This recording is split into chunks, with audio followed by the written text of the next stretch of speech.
Hi, welcome to another video in which I will be doing some of the exercises from the Rustlings project. So let's begin. We will resume from we were left off in the previous video. So here again in the Rustlings repo. So Rustlings watch, I think it is. Let's see where we left off. I think it will be easier to be here. So if one RS, let's see. Okay, some errors from okay. Okay, so there is this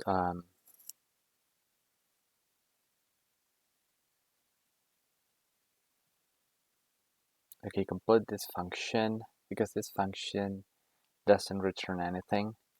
So the command says complete this function to return the bigger number. Then you use another function called addition of variables. So bigger between these two parameters a and b. So okay, if I guess if not sure if I need to use parentheses here, b, then a, oops, for completion, else b. Let's see. Okay, so we don't need to use parentheses, although they are probably allowed, of course. Let's keep it this way. Okay, so move on to the next one. As we saw in the previous video, these are called tail expressions. We don't write a semicolon at the end. It will be taken as the return value.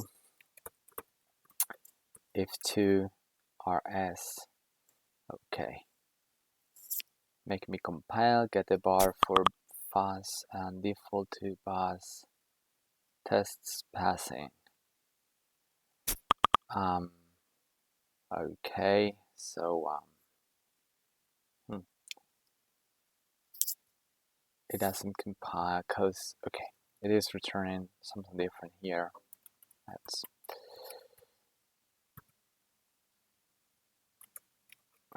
full bar. That should make the compile. Okay, now get the bar for fast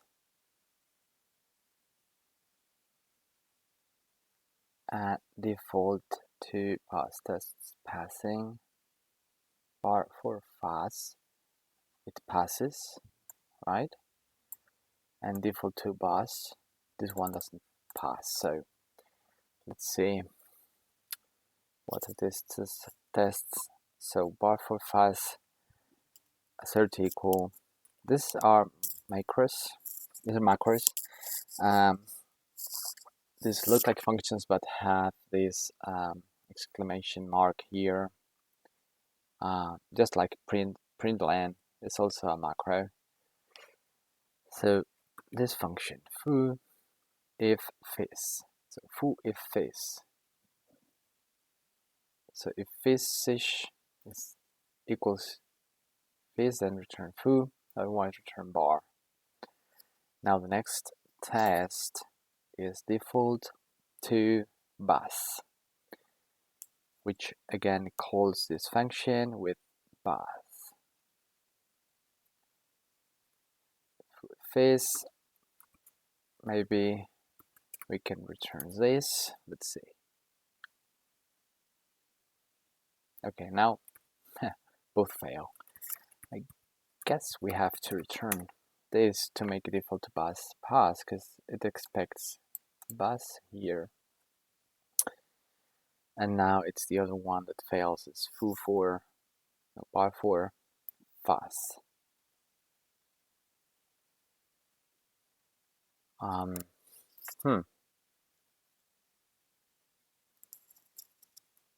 Foo careful. Otherwise, just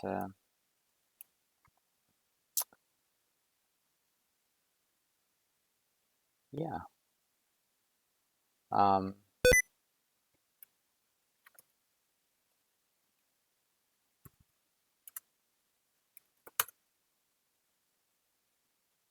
If I return that,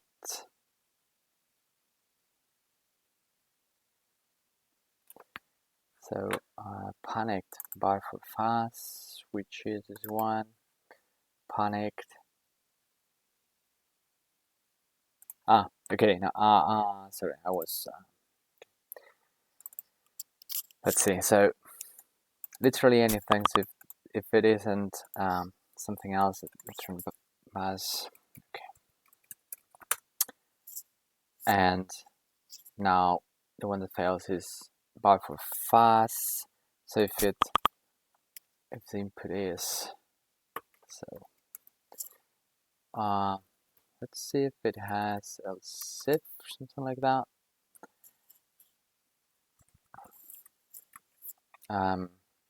Fast, then bar. This is a syntax error, and okay, so there's nothing like that. Okay, sorry, it was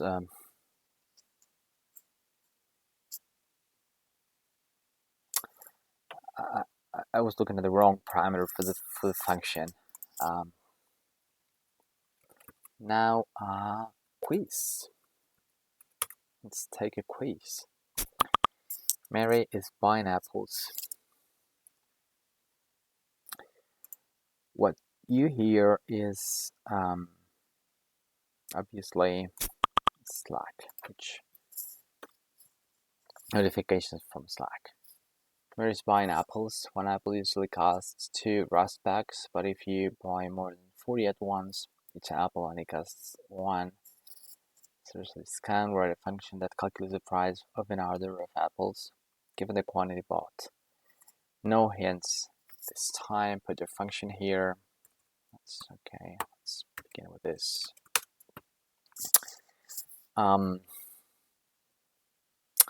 So okay, and of course I have to. This is the amount. The quantity. Let's give the type. Well, I think that's mandatory. I will not specify the return type. So price, calculate the price of apples. So if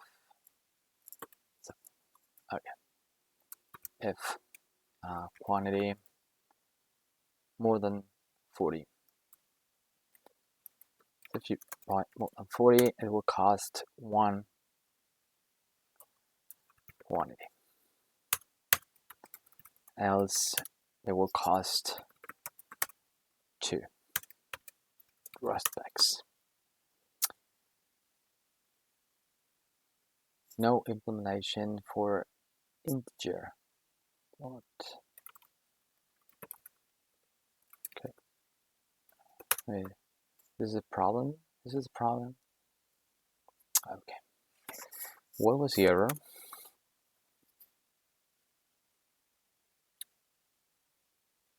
The trait partial EQ is not implemented for integer. Okay, so I guess if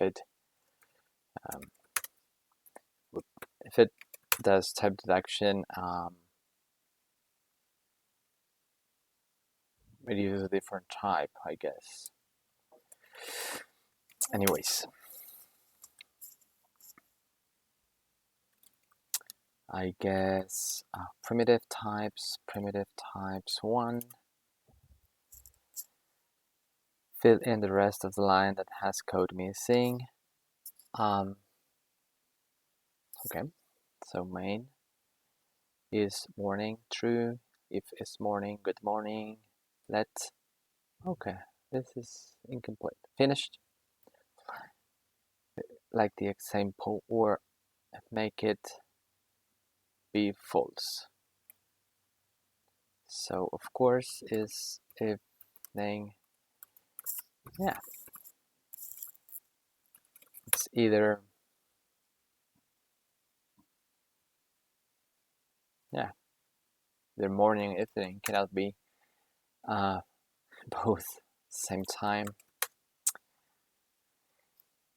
I think we will soon reach a point in which I will not know how to solve an exercise as soon as we get into, yeah, strings.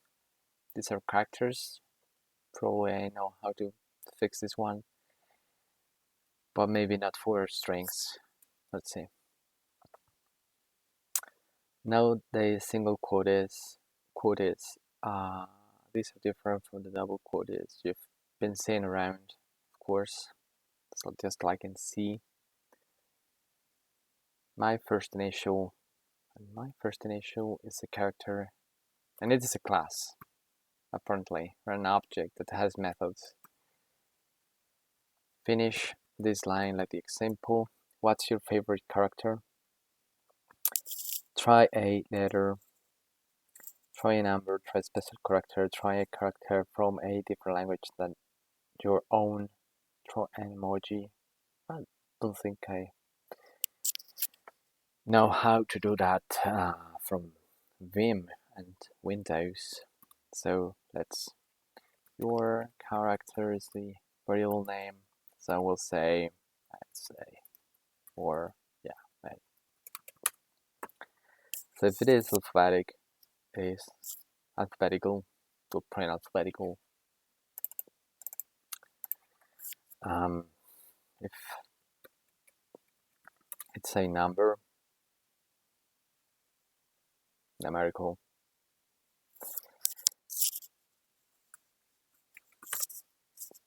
Zero, still numeric. And if I use a different character like this one, neither alphabetic or numeric. Okay.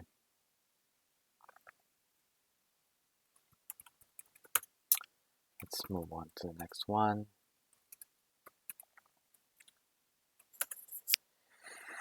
And I think I will wrap up this video with this exercise. Create an array with a list. An array. Well, if I know how to fix this one, maybe I don't. In it where question mark is execute. Okay, it's an array. Okay, let's try with a list 100 elements.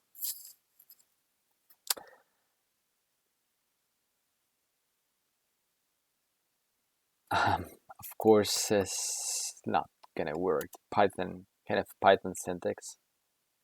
Yeah, so let's ask for a hint.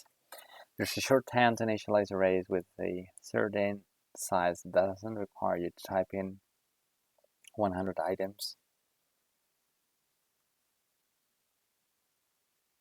What are some other things you could have that would return true for? Some other things. Okay, maybe I can. So if I say, I don't know, 0, 100 times, is that okay? Okay.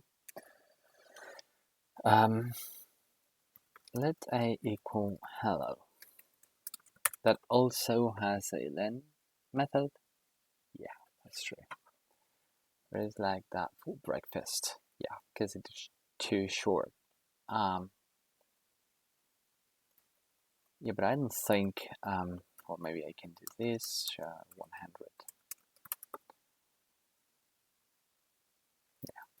Yeah, and I can do same for strings, not just for characters. Okay, good. So let's finish with this one. I will try to fix the next one in a following video. So thanks for watching.